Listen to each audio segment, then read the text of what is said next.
काबीना के बड़े ताकतवर मिनिस्टर जो हैं वो भी काबीना की जो प्रेस रिलीज थी वज़ीर-ए-आज़म शहबाज शरीफ की ज़ेर सदारत काबीना के इजलास में जो अहम फैसलों की मंजूरी के बाद जो एलामिया जारी किया गया उससे वो भी खुश नहीं थे। और सबसे बढ़कर जो उन्होंने बात की वो जो मैं आपको बताने लगा हूँ वो ये बात थी कि उनका मानना ये है कि ये बाकायदा खुद एक चार्ज शीट है गवर्नमेंट के ऊपर, ये जो एलामिया जारी किया गया है काबीना की तरफ से। मैं बड़ा हैरान हुआ, मैंने कहा जी ये तो काबीना का आपने स्टैंप लगा के तो अब तो सारा, पहली दफ़ा आप देख रहे होंगे कि 30 मार्च 2024 का जो एलामिया है वो आप तक जो पहुंचा वो उसमें TORs तक बताए गए हैं और TORs भी बताए गए हैं और जो कंप्लेनेंट साइड है उनकी कंप्लेन को भी रद्द कर दिया गया। ये बातें अभी इसको डिटेल कर रहे थे। मैं हसनात मलिक साहब को सुन रहा था, बड़ा अच्छा व्लॉग वो कर रहे थे मतीउल्लाह जान साहब के साथ, 2 सुपरस्टार हैं ये और बेंच वन के ये दोनों सुपरस्टार्स हैं, मतीउल्लाह जान वन एंड ओनली और हसनात मलिक भी वन एंड ओनली। तो हसनात मलिक मतीउल्लाह ने पूरा बताया कि प्रोफाइल बता रहे थे जज साहब की, तसद्दुक जिलानी साहब की, और वो कह रहे थे कि वो शायराना जज हैं। फिर उन्होंने कहा कि कुलभूषण यादव में जब इन्हें इंटरनेशनल कोर्ट ऑफ जस्टिस भेजा गया तो उसमें वकील तक बाजवा साहब ने अरेंज किया था, तो जज फिर किसने लगाया होगा, ये मतीउल्लाह जान का सवाल था। फिर वो बता रहे थे कि हसनात मलिक साहब ने कहा कि जो फुल कोर्ट के अंदर की कहानी बाहर आई उसमें तो एक आध जज ने कहा कि ये जजेस हमारे हीरोज़ हैं, तो बड़ा बुरा मनाया गया इस बात पे, तो डांट उन्हें पड़ी कि ये हीरोज़ किस बात के हैं हमारे, ये किस बात के हीरोज़ हैं, ये बात भी डिस्कशन में आई। हसनात मलिक साहब की ये खबर थी। फिर मतीउल्लाह जान बता रहे थे कि किस तरह 8000 ऑडियोज़ जो हैं वो सुप्रीम कोर्ट भेजी गई थी उस वक़्त, और IB के जो मसूद खटक साहब हैं, मसूद शरीफ साहब सॉरी, उन्हें पूरा नाम वैसे यही है, उन्हें जो है वो किस तरह हथकड़ियाँ लगी थी। तो ये सारा डिस्कशन चल रहा था। अब अगर हम आपसे डिस्कस करते हुए ये जो काबीना का प्रेस रिलीज है उसे अगर डिस्कस करें तो ये बड़ा मज़ेदार है, ये बड़ा डिफरेंट है, और इसमें वफाकी काबीना ने इंक्वायरी कमीशन की जो TORs की वो भी मंजूरी दी है वफाकी काबीना ने, और मामला एग्जेक्टिव्स के खिलाफ है और जुडिशरी की इंडिपेंडेंस का मामला है, और इसमें वफाकी काबीना TORs तय कर रही है। वो TORs का तय करना केस फ्रेम करने में सबसे ज़्यादा कलीदी किरदार रखता है। मुझे अच्छे से याद है धांधली कमीशन चल रहा था, तो TORs तय थे उसमें, तो हफीज़ पीरज़ादा साहब जो भुट्टो के लॉ मिनिस्टर थे वो दलाइल दे रहे थे, नासरुल मुल्क उसमें चीफ जस्टिस, मतलब उस वक्त वो चीफ जस्टिस तो थे ही लेकिन वो उसके हेड थे धांधली कमीशन के, तो वो कह रहे थे कि आप TOR से हट रहे हैं, पीरज़ादा साहब आप TOR से हट रहे हैं। तो पीरज़ादा जब अगला सवाल करते थे क्रॉस एग्जामिन करते हुए, अपने विटनेस बॉक्स में जो खड़े थे लोग उनसे जो पूछते थे, वो इलेक्शन कमीशन से हो या जहाँ से भी हो, तो वो उससे ज़्यादा खतरनाक होता था, इतना लोडेड वो सवाल होता था। तो TORs का तय करना, एक काबीना TORs तय कर रही है। आपने इस सारी ज़िंदगी की प्रैक्टिस में शायद नहीं देखा होगा कि जो चार्ज फ्रेम होना है, जो अदालती प्रोसीडिंग चलनी है, जो कमीशन ने प्रोसीड करना है, काबीना के जो ब्रेन्स हैं वो सारे TORs उसको तय कर रहे हैं। अच्छा, TORs के मुताबिक इंक्वायरी कमीशन मोअज़्ज़ज़ जज साहिबान के खत में आयद करदा इल्ज़ामात की मुकम्मल छानबीन करेगा, कमीशन करेगा, और कमीशन जिन्होंने करना है वो 75 ईयर्स ओल्ड हैं, और जो जुडिशल एंथम लिखा गया उनकी शायरी में लिखा गया जस्टिस फॉर ऑल का, वो इसीलिए मतीउल्लाह जान उन्हें शायराना जज भी कह रहे थे, और एकेडमिया के बंदे कह रहे थे कि उनके बस का काम ये नहीं है शायद।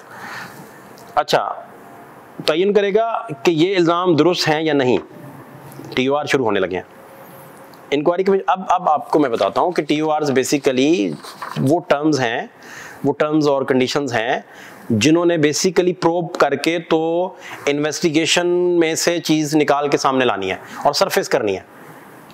TORs अगर ठीक सेट ना हो तो फिर आप मुकदमे तक नहीं पहुंच सकते और तहकीकात तक नहीं पहुंच सकते। इसलिए TORs ने एक फ्रेमिंग करनी होती है, चार्ज फ्रेम होने तक TORs ने जो एक रोड मैप देना है वो बड़ा ज़रूरी है। वो नहीं देंगे आप तो सारा मुकदमा ख़राब हो जाएगा। वो उसकी बुनियाद पर जितनी इन्फॉर्मेशन आएगी उसका जो धारा होगा वो गलत समत में बहता आपको दिखाई देगा। इंक्वायरी कमीशन तयन करेगा कि अहलकार बराह रास्त मुदाखलत में मुलविस था। अब मतीउल्लाह जान भी इसकी जब पोस्टमार्टम कर रहे थे इन TORs का तो वो बार बार यही कह रहे थे कि बराह रास्त मुदाखलत में मुलविस था, कोई अहलकार बराह रास्त मुलविस था। ये साबित करना पड़ेगा, किनको? जजों को साबित करना पड़ेगा। तो ये साबित कैसे होगा? और इनडायरेक्ट अगर कोई मुलविस है तो वो कैसे साबित होगा? तो TORs की पहली बुनियाद ही फिर आप काबीना चूंकि रख रही है, जिनका मैंडेट नहीं है TORs तय करना, वो रख रही है।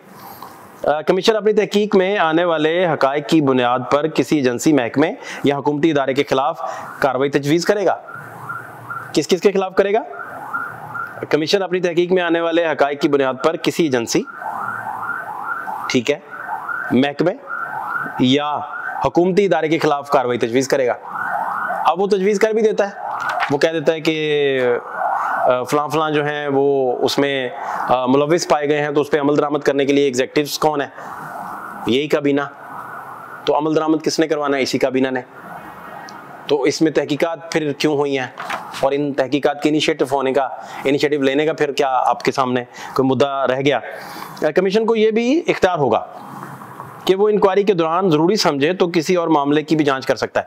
अब यहाँ से ये फील ड्राइव की जा सकती है कि इस तरह के टूथलेस कमीशन के सामने वो जजेस जब पेश होंगे और दूसरा अपोजिशन जो है या कोई भी गवर्नमेंट है वो जब उन जजेस को सामने बैठे देखेगी तो वो कहेगी कि आप तो सारे मुतनाज़ा जज हैं। तो वो जजेस का फिर इन सारी बातों के बावजूद, अब यहाँ बहुत बड़ी बात की मतीउल्लाह जान साहब ने, बड़ी खूबसूरत बात।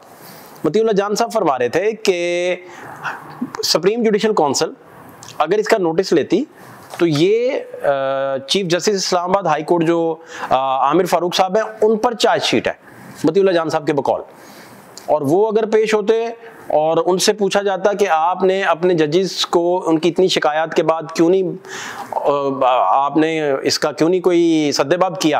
आपके जज रोज आपको कंप्लेन कर रहे हैं कि हमारे रिश्तेदारों को तशद्दुद का निशाना बनाना जा रहा है, हमें उठाया जा रहा है, हमारे रिश्तेदारों को कैमरे निकल रहे हैं, दिस एंड दैट सारा। तो फिर वो शायद हसनात मलिक ने या मतीउल्लाह जान साहब ने बीच में कहा कि इन सारे मामलात में आमिर फारूक जो हैं उन पर भी तो एलिगेशन आएगा कि वो कह रहे थे हमारी बात हो गई है, हमारी बात हो चुकी है। तो वो भी राब्ते में थे। फिर हसनात मलिक ने भी इसमें लुकमा दिया कि शौकत सदीकी साहब जो हैं वो कैसे मिल पड़े थे जनरल फैज से, और यहाँ अगर उन्हें कोई मिलने आया था तो वो कैसे कोई दीवार फैलांग के तो मिलने नहीं आता ना। प्रोटोकॉल आपका होता है, आपने खुसूसी एहतमाम करना होता है, कोई चाय का कप पेश करना होता है, कोई पकौड़े समोसे सामने रखना होते हैं, कोई नगेट्स आप देते हैं साथ, या कोई फिश फ्राई अच्छी सी करके देते हैं। आजकल तो स्टीम रोस्ट का वैसा ज़माना है तो स्टीम करके देते हैं।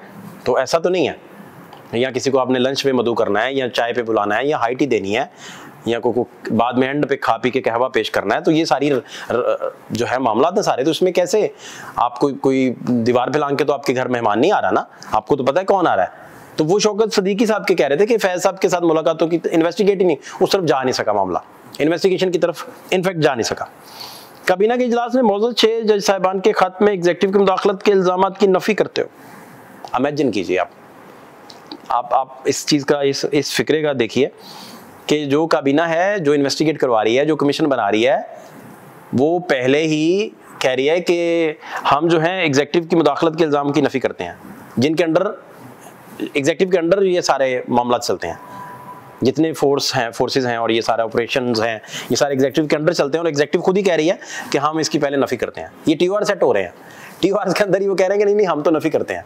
तो फिर लोग पूछ रहे हैं, सारे सार्फिन पूछ रहे हैं, यूजर्स पूछ रहे हैं, आपसे बात करने वाले अवामुन्नास पूछ रहे हैं, आम लोग पूछ रहे हैं, आम वकला पूछ रहे हैं, वो जिन तक कोई पहुंचता नहीं वो पूछ रहे हैं कि भाई इसका फिर आप सर्वे करवा लीजिए पूरी, हर जहाँ से मर्जी चले जाएं, वो कहेंगे फिर इसका आपको इस तकल्लुफ़ की क्या ज़रूरत है। तो यही बात हसनात मलिक भी और मतीउल्लाह जान साहब भी कर रहे थे। अच्छा जी, इसे काबीना के इजलास ने मौजूद 6 जज के खत में एग्जीक्यूटिव की मुदाखलत के इल्ज़ाम की नफ़ी करते हुए इसे नामुनासिब करार दिया। उन्होंने कहा ये बिल्कुल नामुनासिब है। काबीना अरकान की मुत्तफ़िक़ा राय थी कि दस्तूर पाकिस्तान के 73 में तय करदा 3 रियासती इदारों में इख्तियारात की तकसीम के असूल पर पुख्ता यकीन रखते हैं। वज़ीर-ए-आज़म शहबाज शरीफ ने अदलिया की आज़ादी, दस्तूरी इख्तियारात के तकसीम के असूलों पर कामिल यकीन रखने के अज़्म का अदा करते हुए काबीना को इस खत के बाद अपनी मुशावरत और चीफ जस्टिस से होने वाली मुलाकात के बारे में एतमाद में लिया। मतीउल्लाह जान यहाँ तक कह रहे थे कि सुप्रीम जुडिशल काउंसिल के उसको चेयर करते हैं चीफ जस्टिस, जब वो उसको चेयर करते हैं तो उनको अपने घर के चार दीवारी के अंदर उन जजेस को नहीं बुलाना चाहिए था जिन्होंने उन्हीं के सामने दरख्वास्त दी है। और फिर वो ये बात करते करते कह रहे थे कि वो जजेस जो हैं वो इंडिपेंडेंट हैं, वो सुप्रीम कोर्ट के मुताहत नहीं है। ये मतीउल्लाह जान साहब के ये लफ्ज़ थे।